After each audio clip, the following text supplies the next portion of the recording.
Hey, what's up, everyone? Welcome back to House of Footy. It's your boy Ray, and with me, I've got a full house. Welcome tonight, Mac Good evening. and Gio. What is good, everyone? We are back, and of course, the Premier League is also back this weekend, so that's what we're going to be focusing on today's podcast. Before we get into it, don't forget to follow us on our social medias, both on X and Instagram. Our handle is at House of underscore Footy. Also, don't forget to rate, review, and subscribe to us. We are on both Spotify and YouTube. And lastly, if you're free to get in touch with us via email, we love hearing from you guys, and we want you guys getting involved. Our email is houseoffooty@hotmail.com. Let's get straight into the action. International break felt like it was forever, but Premier League is back and back with a banger, Gio. Of course, it's Manchester City hosting Liverpool in the first game back from the weekend. This is going to be time recording. For us, 7:30 a.m. on a Saturday. That's an early kickoff for the Premier League match week 13. What a game to start off with, Gio. I think we can expect many things to happen, but what are your takes on this upcoming game? This this game between obviously two very big clubs. I think this game very likely. I mean, yes, it could be premature, but this game I think, will be a very big. How do you call it? A big point and title swing. Opportunity for a lot of the teams that are in contention. I feel obviously if Liverpool win, they move up in standings and they obviously make that better case for themselves that we are we haven't made as much noise as we have been in the past couple of seasons, but with this win, they jump to top of the table and puts pressure on City, much like a bunch of other teams are putting pressure on City, which forces City's hand because they recently got this kind of top spot back, and before they can even hold it comfortably, you got guys knocking on the door already. So it's gonna be huge. It's gonna be very entertaining. But that's the thing about these games is they can either be extremely entertaining, goal fest as they have before, but it can either be a very strategic chess match that Pep Guardiola is very down for, as we know how he likes to coach in very big games. Yeah, going into this game, City tied their last Premier League game 4-4 against Chelsea at Stamford Bridge. Liverpool beat Brentford 3-0 at Anfield. The history between these two teams, more so recently in the last two Premier League games, split I guess you can call it the series or the head-to-head. Liverpool won at home, and Man City beat Liverpool at home as well. So I would say it's kind of even, but there are, of course, a lot of matchups that we can talk about, injuries as well are that could play a role in this game. I just want to quickly, before I toss it to you, Mac, read out some of the potential injuries that City have. Of course, Erling Haaland is a doubt for this game, though could very much feature. I'm just looking at it here. Matheus Nunes, Sergio Gomez, Nathan Ake, Ederson, Kovacic, De Bruyne, of course, from early in the season, and then John Stone. So these are all players that are listed as potentially injured for this game. Mac, what are your takes on City's approach if that is the case, or do you expect some of these players to make it back for this fixture? I would be surprised if Holland does not play. Reports are that he did practice today in terms of time of recording. So in all likelihood, I think that he's going to feature in this type of fixture. I think that this is the type of game that he can get himself up for. He had left Norway kind of international break their team early because he wanted to be able to potentially tune himself up, knowing that Norway is in all likelihood not going to be able to qualify for the Euros. So that for me just makes sense. Aside from him, I think that everybody else there, other than maybe John Stones or Ake, of course, Kevin De Bruyne, probably wouldn't have featured. So it's not too much of a loss, and they have enough depth to really cover for it. So even though they are not at 100% healthy, I was to argue you're still going to have a full strength, aside from Kevin De Bruyne, Man City team. So they're still very, very dangerous. I think when you're talking about this individual fixture, you're looking at either two sets of different historical records. Is that Man City, in terms of have not won consecutive Premier League games against Liverpool since a run of four, since all the way back in 1935 to 1937. So it's always been a give and take if Man City do win. Generally, of course, there's a large history that Man City weren't that good, so Liverpool, of course, really much own that fixture. But since kind of the new ownership, Man City still haven't had gone on a great run of form against this Liverpool team, who have been their main competitors. The other side of the coin, if you're looking at it this way, is that Liverpool really struggle in this individual fixture away at the Etihad. They have won, just to think, one of their last 14 Premier League away games against Man City, drawing 5, losing 8. Last time they won was 4-1 on November 2015. So it's quite a long time. And that was actually Klopp's first visit to the Etihad. So I think that in terms of you're playing the historical gamble, it's really tough to come out here. I look at the performances thus far for both of these teams. It would surprise you to say, in terms of which team has had the stronger defense thus far this year, it's actually Liverpool. They've only conceded 10 goals this year. And I would have gone into this game expecting, I think, even though that's been the case thus far this year, Liverpool have looked very strong defensively. I think their level of competition they have played thus far this year hasn't been as up to snuff, I would say, as Man City has. And they probably had a little bit of a sterner test. So going in, I think there's a lot of interesting matchups. I think that Man City, of course, given that they're going to be at home, they're going to score. Haaland is going to score. He's going to get the back of the net.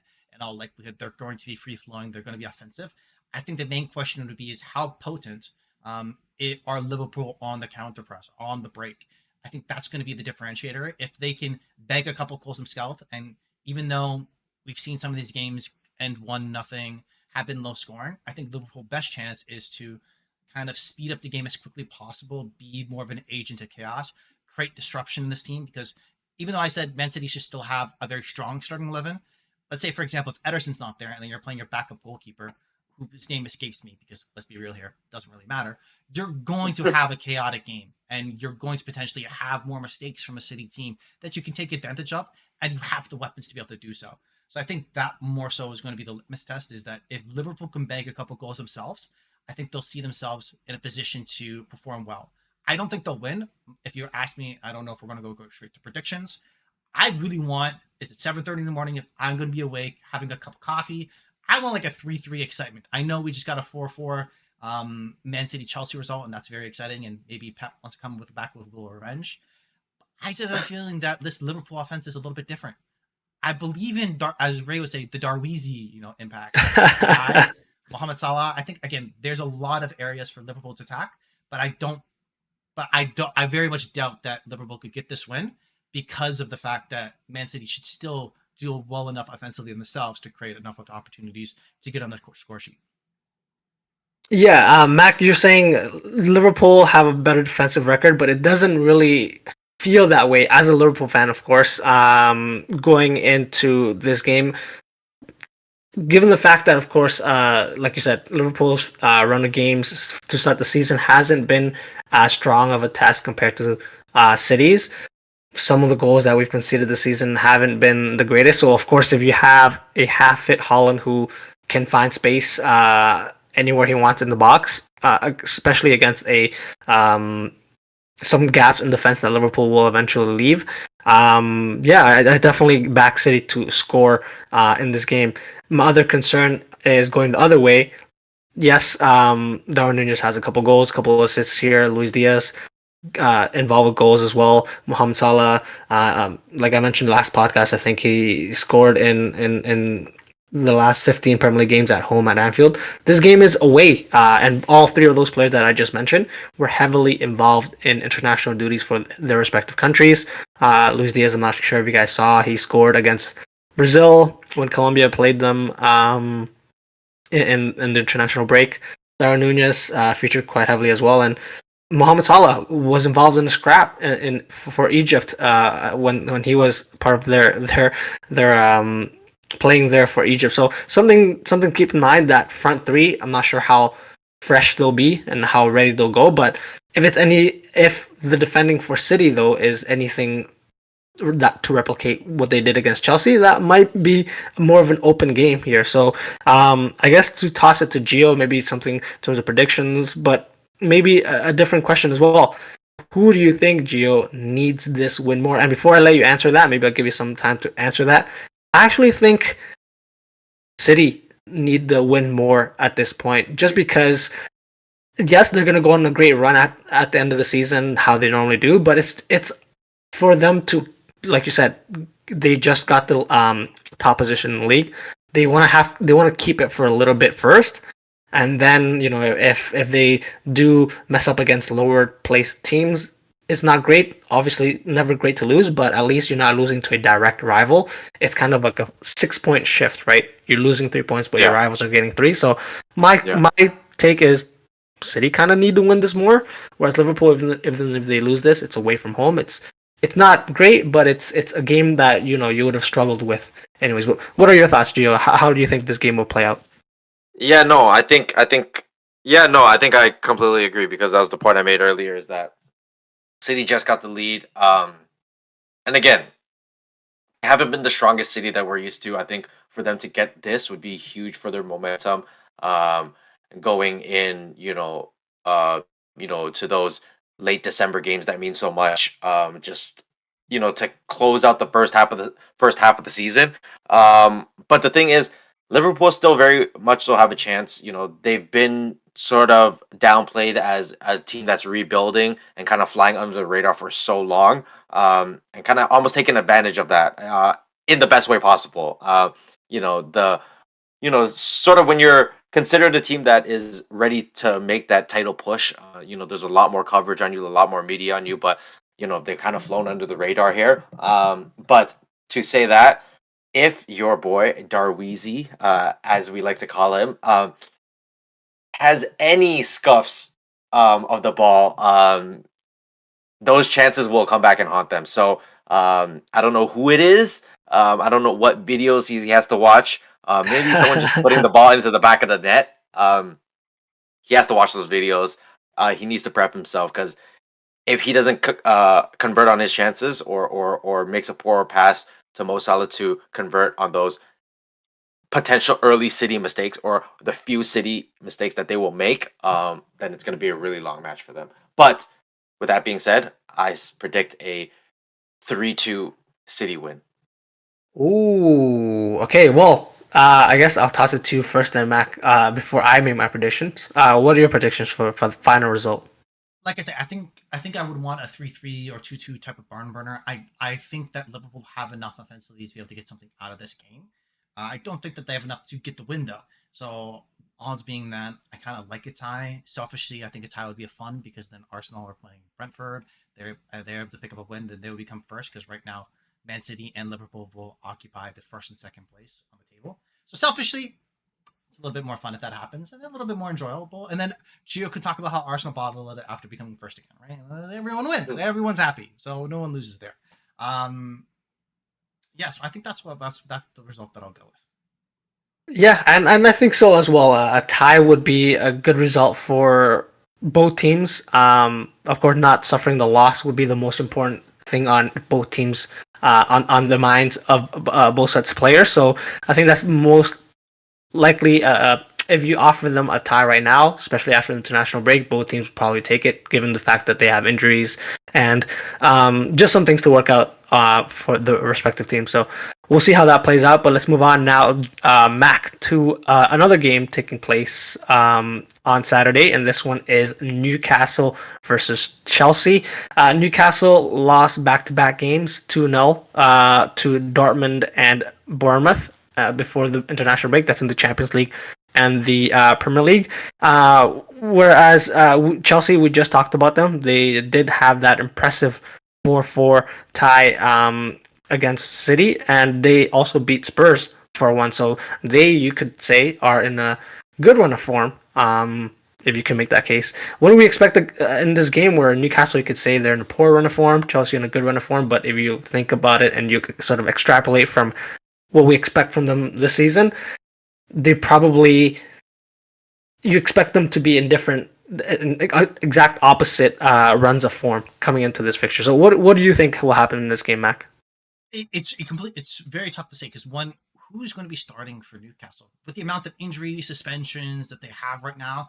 You've seen it prior to the international break, a player like Livermento starting out on the right wing, which he, as a fullback, you think he's probably very happy about that, but definitely not something that you want to see if you're a Newcastle fan. And going into the season, if you said, oh, after 12 games, going into the Christmas holidays, that Chelsea are 4 points off of the Newcastle team. If you ask a Chelsea fan on average, they probably would have been very excited and look at that as a positive. But Newcastle have been very much up and down. I think kind of what I thought about the going into the season has caught up in a different fashion in terms of the injuries and of course a player like Tonali to the point where of course going into the January window they're looking to sign potentially anybody they can, even a Ruben Neves to be able to come in to replace Tonali on loan and interim players like that they've been linked to. So I think that they're in a very down position. Let's be honest, I don't think Chelsea have been that good either. They really played to the level of their competition thus far this year. The teams that they play in terms of the top of the table, they give the best effort. I think it makes sense because most of the teams that are better than them are willing to come at them, and that gives a lot of space for, I would say, argue a Chelsea team up at the top of the pitch that's been very porous, wasteful. Give enough time and space to be kind of finish those opportunities against the forward teams that are going to sit back. They don't have the quality there. So I think this game is really going to be dictated by Newcastle. If they go in and be like, okay, we're at a tough run of form, we need to be able to sit back, absorb pressure. It goes against really their ethos of how they have played over the last season and a bit since Eddie Howe took over and brought in a bunch of their players. But I think that will probably lead them to a better success against this Chelsea team that are not that good at the top of the pitch. But I don't think that's what they'll do. I think it's hard to kind of re-engineer your players' teams and mentality just because of the circumstances and might have long-term negative effects.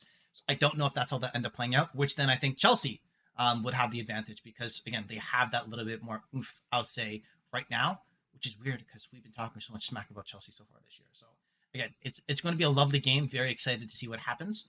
And who knows? By the end of time of the next season for both these teams, they could have financial issues themselves, like Everton did. We'll talk about later, but, that's just a fun take. Yeah, for sure. We'll definitely get into that. But no, yeah, Newcastle at home, you expect, they host a big club like Chelsea.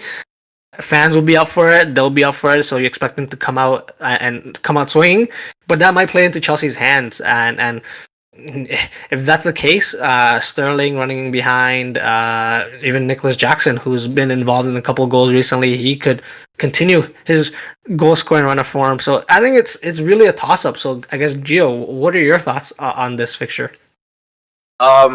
Yeah, no, it's definitely Chelsea's game to lose. I think they need to take advantage here of you know injury ridden and suspension filled Newcastle. They should be very hard done if they don't leave with a result. And Newcastle, I still think can still pull off a win. Yes, Chelsea have shown some bright spots, but they are still very much so discombobulated. I find, but they are getting there. So if you were to take advantage now, it's pretty much your best time to take advantage still. So with the Raheem Sterling's, with the Nicholas Jacksons, yeah, I think they can definitely take advantage of this Newcastle back line. I think they have the speed for it. It'll probably be Raheem doing most of the work, and then Nicholas Jackson with the tap in off the rebound or something. He pretty much lives for those and celebrates as if he scored a rocket from outside the box. But no, I think definitely a tough matchup right after the international break for Newcastle. Again, giving the injuries, but I think they are very stressed heading into this one just because they don't know what Chelsea they're gonna get. And you won't know until you're 15 minutes in and you really see what Chelsea really come out with. Because I truly don't believe that Poch has really put out his best team yet, or hasn't figured out what his best team yet is. So I think this is Chelsea's game to lose. I still believe that they will win. But you can't count out Newcastle just based on the overall quality they have and they've shown. You kind of have to give them a little bit of credit that they can still come out and play, even though given the injury crisis. Yeah, and on that note, Alex Isak, Miguel Almiron, Sven Botman, Elliot Anderson, Callum Wilson, Harvey Barnes, Dan Burn, Jacob Murphy, Matt Target, Javier Manquillo, and of course, Sandro Tonali suspended.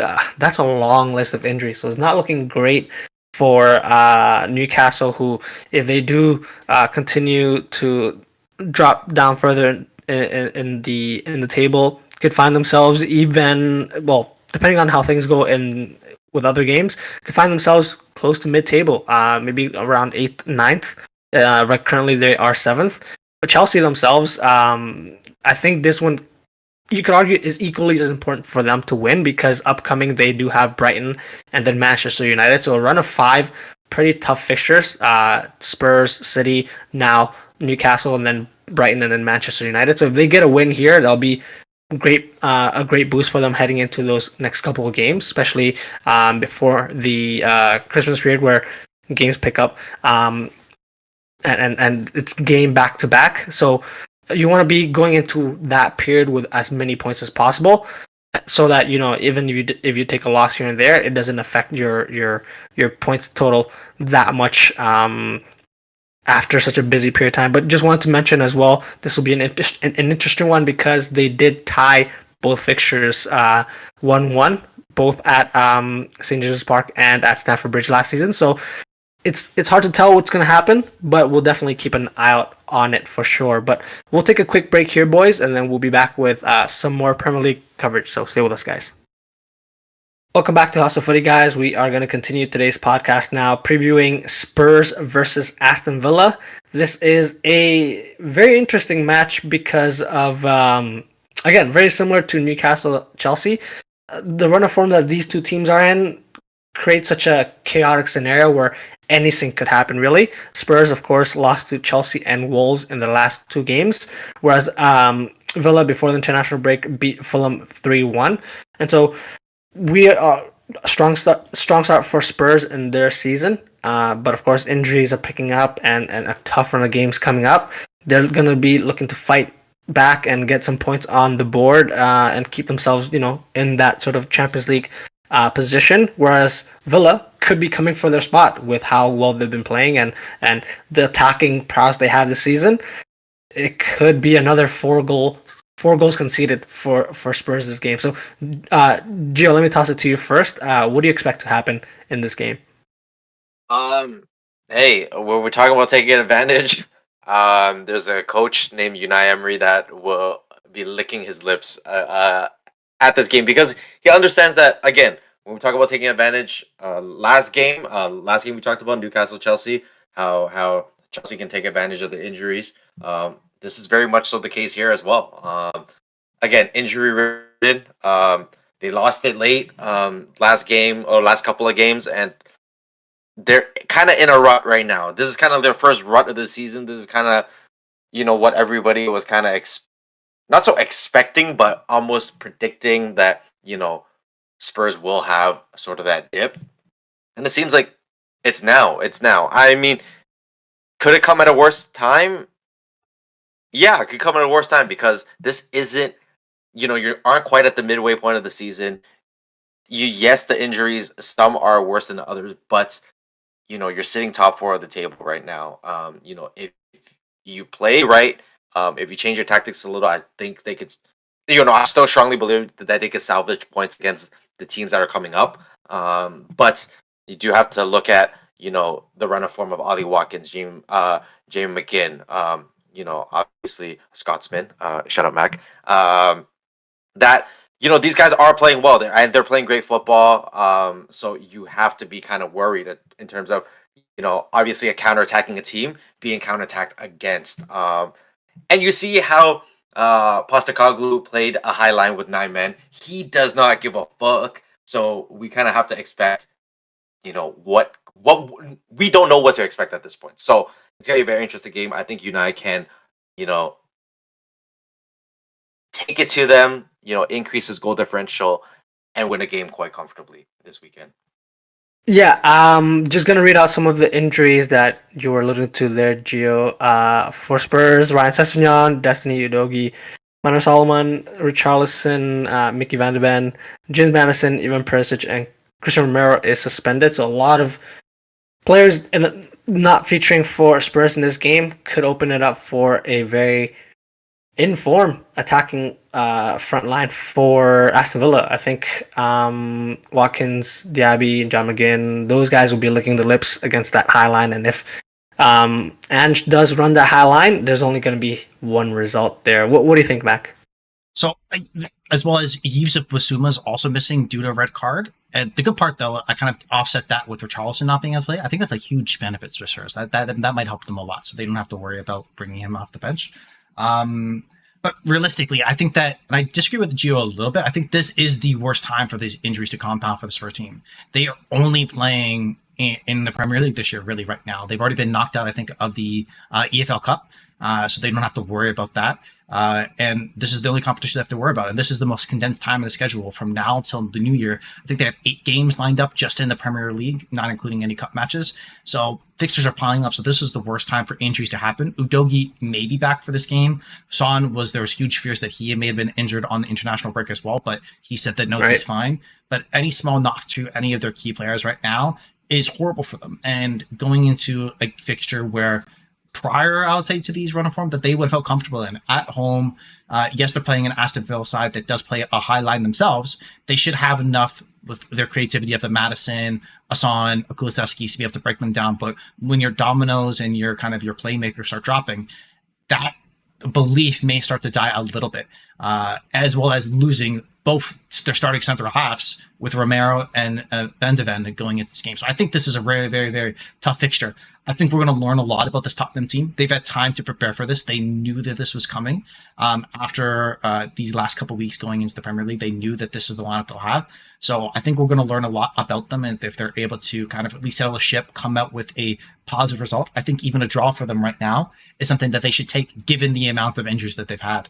And I think we're both spot on, though, with Aston Villa, where they should be in a position where, hey, we can chase this down. We could be in a position for your top 4 by the New Year's if we can pick up points in situations like this and potentially grab wins. So I think this is a great opportunity for them to kind of have a statement win against, yes, a wounded Tottenham Spurs team, but I think it'll still have a statement to come in to one of the big boys teams, come in with the fixture, come in with an aggressive manner. You know how they're going to play, and I'm very excited for this game. I think that it can go either way, just given that both the teams with their aggressive approach.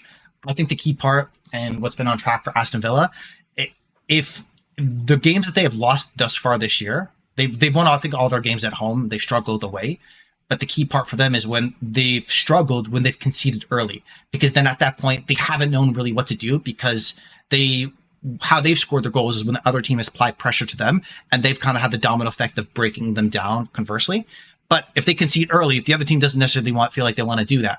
And that's been a tricky spot for them, where since Unai Emery taken in last year, if you notice their losses, it's always when they've been conceded early. Even if they concede first later on in the game, they've already got so much to it, they have some momentum. But if they concede early in this game, I think they'll be in a little bit of a struggle spot. But if not, if they can get the first 25 minutes and get into their momentum, get into their game, they'll slowly be able to wear down the Spurs team, and they should come out with all 3 points. Yeah, that being said, the head-to-head record for these two teams more recently in the Premier League, actually Aston Villa won both games last season. So not a great look for Spurs heading into this game. And so I guess that last question I had I'll open up to both of you, but I'll toss it to you first for Gio. Who needs this win more? What Mac mentioned there is even if all teams win out around them, if Aston Villa beats Spurs, they actually leapfrog them into a top 4 position. So that's, I think, going to be a big statement for them to say, hey, we've touched top 4. We can be here. We can fight amongst the big guys. This is where we belong, and that could be very much that statement win for them. So, Gio, do you agree? Aston Villa kind of needs this win more than Spurs, or do you think Spurs, they still gotta continue fighting, even though they're wounded? They still gotta try to come up with that win. To be Spurs. Spurs needs this win more. If obviously, in the best case scenario, they win this game, and they've done it without, some of their biggest players. If they can get this win against a tougher opponent, it just brings up the team morale in the sense that the other smaller opponents, we can still comfortably do this. It eases the pressure off all the players. Obviously, with a loss, Villa will feel a little hard done, but they're doing a great job of winning against smaller clubs. Well, not smaller clubs, but the more beatable clubs, as we like to refer them as. On the lower side of the table, they're doing a great job of that. And again, we've seen them compete against the traditional top six, and they've been playing well as well. So, but because of the Chelsea, no, sorry, because of the Tottenham injuries, I think if they were to escape with a win, I think they desperately would need this and would love it, and not just want it, but would love it. That's a fair shout, of course. Mac, same question to you. Considering that Spurs do have City in their next game after Aston Villa, how important is it for them to get a result here? Absolutely vital. Because right now they're on a 2-game losing streak in the Premier League. Of course, if you go in the third and you're facing Man City, and let's say even Man City have a neutral performance against Liverpool, you never.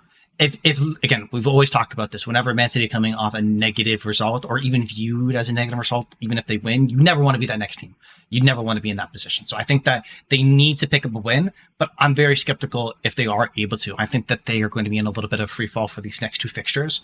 By that time, hopefully they have some of their injuries come back and able to resettle. But I think they're in a tough place at the moment. I think, though, again, the only faith I'll have if I'm a Spurs fan is if I believe in is it Ange Ball? Is that what the Spurs fans say? I don't follow many of them, but I think that's yes, what they sir. call it. Yes, sir. It should be Postacoglu Ball. Is it Pep Ball? I don't like. For me, it's not Jurgen Ball. Like, I don't understand what this means. Why do we choose for? Anyway, I'm not here. I don't understand the kids these days. Anyway, my point being is that the belief in his ideology, and if he's able to kind of rouse up these types of players, I think then he's now in a conversation where, like, yeah, great manager, built a great culture thus far, but if he's able to bring these second tier players and have a large performance against a kind of a surging Aston Villa team, I think he starts to move in a conversation where he's just not this is just not an early start, a great thing for him. This is a good statement win for the team, for the season, but for him as a manager of what he's viewed as in the Premier League for sure. Okay, well, you mentioned their free-falling Spurs. If they continue losing, we're going to move on to a different team that has essentially had a free fall. Everton, that is, they're going to be facing Man U, which we'll get into the fixture a little bit more after this. But, of course, what I mean by the free fall is they were deducted 10 points for breaching Premier League financial rules related to mismanagement, and now find themselves 19th in the Premier League table. Definitely in the relegation zone, just 1 point away from Sheffield, who are in 18th, 2 points away from Luton Town. So I guess on that situation, Mac, I know that you want to get some thoughts across, so let me hear from you first. This situation, everything around it is hilarious to me. I find it very much enjoyable. Just the immediate, okay, if this small club, what's going to happen to Man City and Chelsea? Man City, I think there's like 157 charges, 56, whatever it is. And then Chelsea are also in investigation. So I wonder if we use this math, 1 charge equals this amount of points. Man City are going to be the new Wrexham. Like, what are we doing here? I think all of it is funny. It's enjoyable. I think though, if you take a step back, I feel hard done for Everton. If I'm an Everton supporter, if I'm an Everton fan, this sucks. I would hate it. It's definitely completely unfair. I think the most that there's ever been a points deduction thus far in Premier League history was 9 points.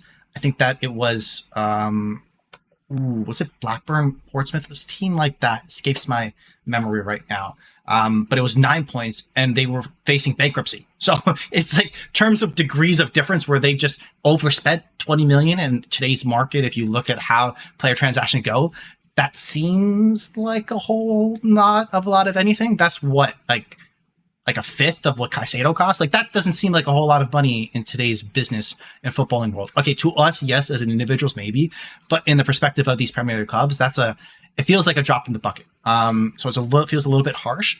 The good part, though, if I'm an Everton fan and after I'm upset, I'm angry, a couple things that could come out of this. One, this is probably the best season, one of the best seasons in Premier League history to take a 10-point reduction. For one, you have 2 teams that are guaranteed going to be worse than you.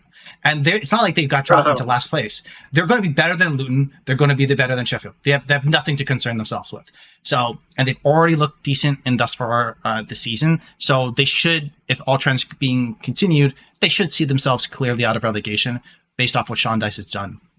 Secondarily, another point is where this is going to be a rallying call. I think that if I am, and we may touch on that soon, Manchester United, this is the worst time to go face Everton. Like the environment that's going to be at the club for the animosity of everyone's against us, the world is against us. These big clubs have so many more advantages and they do so much more shady shit and they get nothing happen to us and this is done to us. Ooh, rah. And Sean Dyche, even though in terms of up front, he's going to have a different face, but inside he's probably, you know what? This is going to help the boys, right? So I think that in some ways, this might be one of the worst times to go face an Everton team because they're going to be ready for all action and think everybody's against them. Like, if there's one bad call of referee, how do you go to as a referee? And we know VAR has been shady thus far this year. How do you make a bad call against Everton now? You just can't. You're like the social conscious is so much with them right now, considering what's happened. You just got to let things slide. And I would be very worried going into this fixture. Yeah, quickly, it was Portsmouth who had the 9 points deducted when they were in the Premier League. As a Liverpool fan, I know a lot of people will think I want Everton relegated, but I don't. I do like to see Everton in the Premier League. Not necessarily love the team, but I don't hate them to what other Liverpool fans would think. So, yeah, I do agree. It's tough for them to suffer such a strong, I guess, penalty, but what a season. They're definitely not going to get relegated they only have to beat one team to not get relegated. So I like their chances so far.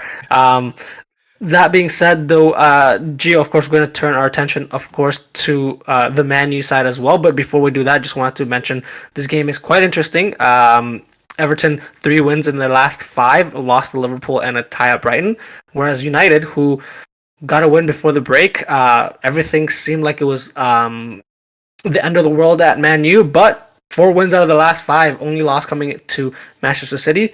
Of course, there were a sprinkle of poor results in the Champions League there. So Man U on a decent run of form. So what do you think will happen in this game, Gio, against Everton away? Look, if I'm being completely honest, I think Mac's pretty spot on. And what else can I say? But I'm scared. Because what the hell does Everton have to lose?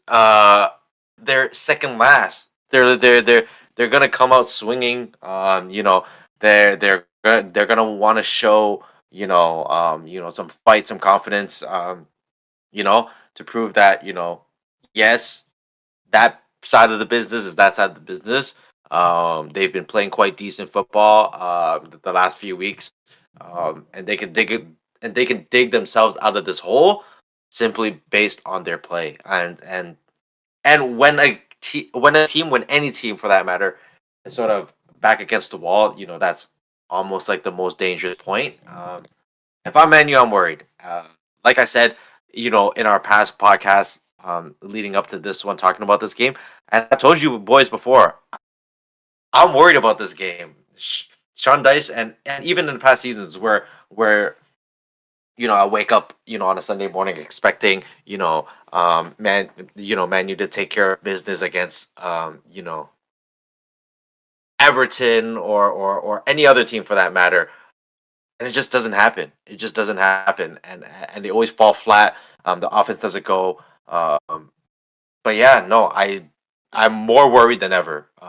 To be honest with you, yes, they've won 4 out of 5, but some of those wins were just scraping by, and had the ball bounced in the favor of the other team just once. Those results could be very differently. It could have been very different. So, if I'm Man U, I'm quite worried. If I'm a Man U fan, I'm even more worried. So, I think Everton have as much of a chance as anything. This weekend. Okay, Mac, tossing it straight to you. Gio, do you want to hear the good news or bad news first? Let's start with bad news. Bad news. Gotcha. I got you. So bad news. If you look at the goal difference between these two teams, they're actually identical. -3. There is no difference between these two teams if you look at the goal difference going to the season. It's just that Manchester United have, I would say, a little bit more fortunate in their wins, less so in Everton, and that's been the separator. And going into these games, when a Sean Dyche team is going to sit back, absorb pressure, try to hit you on the break, beat you with set pieces, I think it's a little bit tough because in those situations, who are kind of the guys that get you out of those situations? Your offensive players, your strikers, your wingers, able to create one-on-one, beat their man, and create something for themselves. between Martial, Rashford, Anthony, Hoyland, and Garnacho, they have a combined 1 goal and 1 assist so far in the Premier League thus far this year. Not the greatest return there. I think that's what, if I'm Manchester United, I'm worried about that on top of the momentum. I think to go to the positive side, though, you do have, I would argue, a player that, even though I do have my qualms sometimes with him, you have one player on your team that can kind of pick the pass, make the difference, be that separator. I think the key to this performance for Manchester United is Bruno Fernandes. I think his ability to kind of, like I said, find that pass, break the ball in transition. They're not going to have a whole lot of opportunities to do that because Everton, we know, are going to sit back and try to do that to them. So I think they have to be very careful. And of course, history is on Manchester United's side. Everton have only won 1 of the last Premier League meetings with Manchester United. So again, not a great fixture here for Everton historically. So I think it's going to be, they'll need kind of a 10 out of 10 performance from a lot of the players, especially in the midfield, and that little bit of luck, I feel like, to have an outcome. But it just feels like the dice has got to roll up in their favor at some point for Everton, considering what's happened. So I think there's positives, I think there's negatives, but that's why if you would ask me for a prediction going into this game, I'm going to go with a 0-0 draw. I think it's going to be a boring game. I don't think there's going to be a whole lot of opportunities created from either team. But if you did ask me who I think will win it, if there is going to be one, I think it would be Man U, which is further heap the pressure and probably like a sketchy VAR decision. I think that would be absolutely juicy coming back into doing a podcast for us. So that's what I would say. I mean, I'm not totally against that. Of course, we will pick out any narrative there is to give to us. Of course, this is as well the James Gardner derby. Of course, him with allegiance to Manchester United previously. He's playing quite decently. Decore also playing relatively well. Calvert-Lewin, hot and cold sort of start to the season. So it could be said the same thing about Man U. This game could be the game for each of those offensive players. Looks like Højlund may miss the game, so Rashford or Calvert-Lewin to really make a statement, get a couple goals in this game where both defenses, I would argue, are not at their strongest currently. Maybe they can make it a statement and get a couple goals, kickstart their season now that, of course, the international break is over. Games are coming, and all you want to do is, of course, when you're in a good run of form, is for the games to come and never end. So that'll be something interesting to watch. But before we'll wrap it up here, of course, I'll give it to you, Gio. What are your predictions for this game? What I'm hoping is obviously a win, but I honestly don't think Man U can pull this one out their ass. So I'm going with a 1-1 draw. Okay. Well, yeah, I mean, if it's high scoring, low scoring, I think we all agree fairly similar.